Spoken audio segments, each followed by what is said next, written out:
Yeah, there you go. Jacob Kirkbride, SAFC Fan TV. Tonight, me, Sean and Conrad have watched on the live matchday stream Sunderland pick up their third 1-1 draw in a row in League One, this time at home. It's a third from bottom side, Burton Albion. Managerless Sunderland as we still on the hunt for a manager to succeed Phil Parkinson, who was sacked by the club not on the weekend. Guys, there's so much negative. Like, how much more of these poor results can we really take? Sean, I'm going to come to you first. It's getting to a point now where surely you'll be thinking, whoever this new manager is, the players he's got to work with, he's got a right tough job on. Right, and I mentioned this during the live stream, Jacob. It's to be fair, I mean, a potential manager coming in, if he's seen the last few games, he's probably looking and going, "Do you know what? I'm not really interested in it." To be fair, I put that aside, the massive club thing. That's great, but effectively the owners has let this squad at this club deteriorate over the years, and I mean, you're seeing it now big time. I mean, like Burton, third from bottom, Burton in the relegation zone. I mean, they look like they probably could get relegated. They'll be in and around the relegation places. And I mean, didn't get us wrong. We were in control of the game, but we just weren't creating nothing. We weren't creating nothing at all. It's just like, it's just the same thing. Where now it's going to take a while, and Parkinson's just left, and it's either Andrew Taylor coming in and he's picked the squad, but then players are still going to have that sort of negative approach. But you thought at night it was a chance for them to like say, well, we'll sort of implement a sort of different style of what we haven't been playing lately, but it was just the same thing.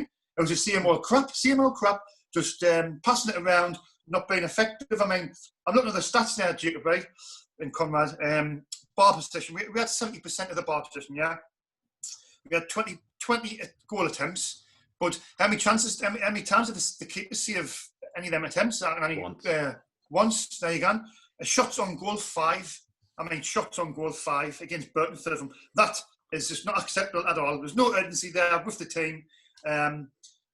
People say, well, Charlie White got took off, and it sort of messed us up a little bit. But to be honest, your creativity comes from your midfield, and there was just nothing there. And I tell you what, the new manager coming in, it's he's going to have to sort them out. I think January is a massive.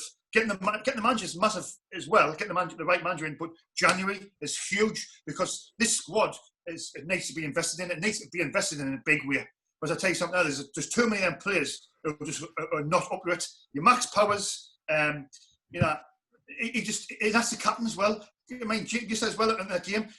Where's the leaders on that pitch? Where's the people trying to, lift the players up to say, "Oh, well, come on, man, this is not good enough. It's not good enough." Do you know what I mean? Drawn 1-1 over Burton. I mean, we haven't won a game in over a month. It's just not acceptable. I'm pissed off. Yeah. Well, to be fair, they actually won their last league game against Charlton 4-2. But then again, we should be beating teams like Burton who are in the League One relegation zone. And we've got Wigan at home on Saturday who are currently bottom of League One. Conrad, alarm bells are ringing, mate. And Sean touched on, you just look in the second half of that game when we went a goal down, just a lack of leadership on the pitch, saying, right, we need to roll our socks up here. This is simply not good enough. We need to show more belief and urgency when we got on the ball. Like, take risks and just don't be afraid to take risks as well. Like, have shots on goal, get more balls into the box. And right now, just the new manager, personally, I believe, needs to go back to basics a little bit because we just have so much lack of quality in the squad. Yeah, definitely. We said early on in that game, watching Hume, like, he's very good at getting into the space to put a cross in, but he never hits anyone with the ball. We do crosses from deep with like O'Nien, Scowen, McLaughlin on the right-hand side. And how often do we hit someone, one of our players anyway? It's a rarity that we see a ball that actually comes in and finds our team. And even then when it does, they flipping miss anyway when it comes to them. But like, I mean, the only one that I think they found was Grigg, and he hit the post from that one that he had there, which was unlucky, I suppose, on there. But I don't know. And then it was just that thing. I said before the game, I still don't understand why Burge was ever dropped for Matthews until tonight. Matthews hadn't made a mistake, and then he's made this mistake. And it's cost us the game because they weren't going to score without that gift to the striker. We might have nicked that goal and just come away with a 1-0. Granted, it still wouldn't have been a great performance, but that's the difference. Your keeper passes the ball back out of their striker, and that's 2 points dropped straight away. We might have thought, right, it's 0-0. Come on, let's keep pressing. In the end, we're then chasing the game for 25 minutes, and I don't know. It didn't feel like anything changed. And I said during the stream a few times, like, it's still Parky's formation, it's still Parky's team. Because in 4 days, Andrew Taylor's not going to be like, right, lads, I've got a new idea and we're all going to play like this. It's great. He's not going to be keeping the job. So why would he bother doing any of that? He'll be getting them through training. He'll be getting them to the game and picking a team. That's about the level of his role at the moment on there. It's not a case of him because what would be the point in starting out a whole new system for it to be 4 days later when someone else comes in going, right, forget that and forget Parky's one. We're going to do it like this. It was just get them to this game and get them playing. And if we don't have someone in place by like Wednesday this week, what day is it? It's Tuesday now, yeah. If we don't have someone in by tomorrow, we're pretty much going to be in that same thing of the manager will be there for Saturday, but he might not be taking the team. He'll be in the stands probably, watching it, like, which is what Parky should have done when he had Wickham in the first game. What did we get him on, like the Thursday afternoon or the Friday? 2 days before the game. And then he took the game at Wickham. It was like, don't take the game. You sit and watch this team and you work it out. Give yourself time, because I went into that Wickham game going, you've lost already, mate. Like, but he only had 2 days, really. Like, really, you need to be like, if I want to give myself a game to have a look at this team, like Mansfield's manager. Place for Monday. Like Clough, who took over Mansfield, he didn't manage them against us. He sat in the stands and watched them, and they played well because they knew, I've got to impress the boss if I want a chance at this of coming back in. I've rambled, but I'm still livid. Yeah, I mean, you would have thought that the caretaker manager, Andrew Taylor, just would have changed things up slightly, and you would have thought that he would have had different ideas to the person he worked under, which was Phil Parkinson. But the system was more or less the same. The only attacking change he really made was dropping Chris Maguire and putting on Elliot Embleton, which is good to see that he was giving youth a chance. But once again, just our passage of play, it was so similar to a Phil Parkinson team. Did you think with there was not much Embleton tonight? He sort of ran around a lot, which shows a lot of effort, but his shots and his passes, they weren't up to any better than anyone else who we had on. Very rusty, wasn't it? It didn't seem any different, even though, like, yes, we had someone who was running about and showing effort, but didn't do us any different. Yeah, I mean, touching on the mistake that Remy Matthews made tonight that led to their goal, surely whoever comes in, you've got your first choice goalkeeper fit, and he's on the bench. Like, they must be thinking, what on earth has this man been starting for the last 3 games when your first choice keeper's fit on the bench? That's what I hope, but it's worrying what Conrad said. Will we have a new manager in place by the weekend? The warning signs as well, like you see it in the summer. I mean, I don't like to get in players' cases, but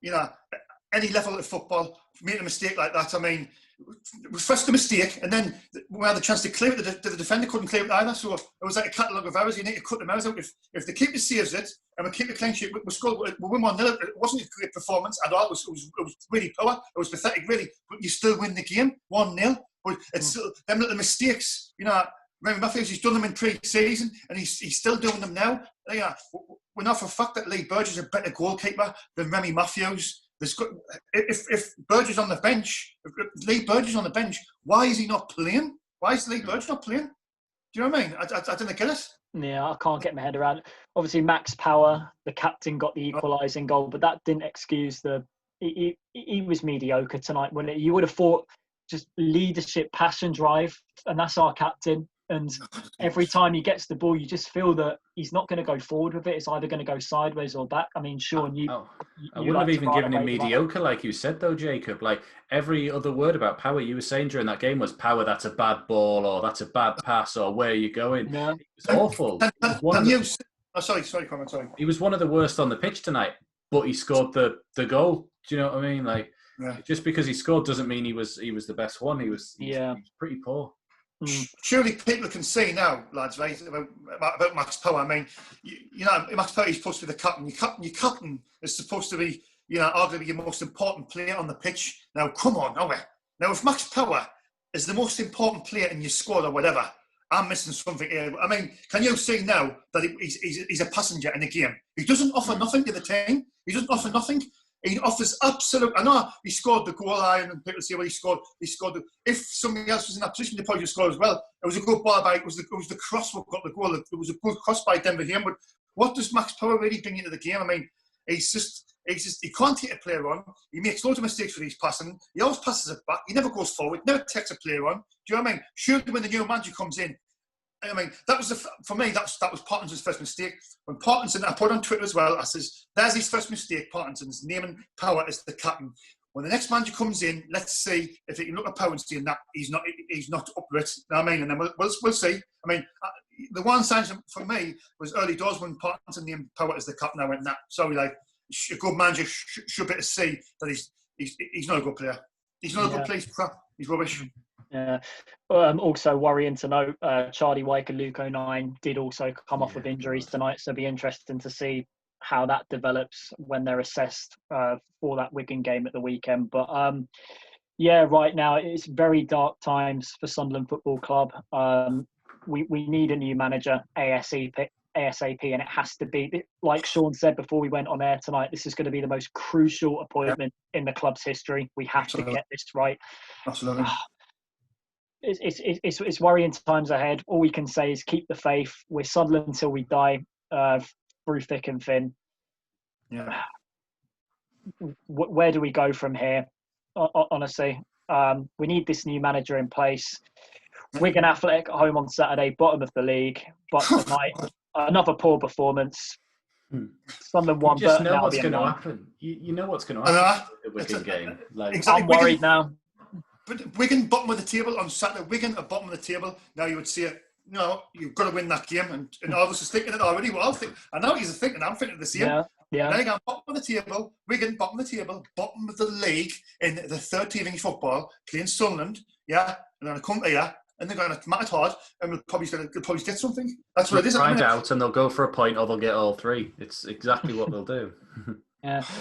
Anyway, guys, if you want to watch the live stream, it's uploaded now that me, Conrad and Sean did tonight. And also, if you could please like and subscribe to SAFC Fan TV, as we're trying our very best to get to 5K to make it a very happy Christmas for all of us associated with the channel. So keep the faith. We're Sunderland until we die. Bring on Saturday, and let's just see who this new manager is going to be. For me, Jacob Kirkbride, Sean Middleton, Conrad Lee. Keep the faith.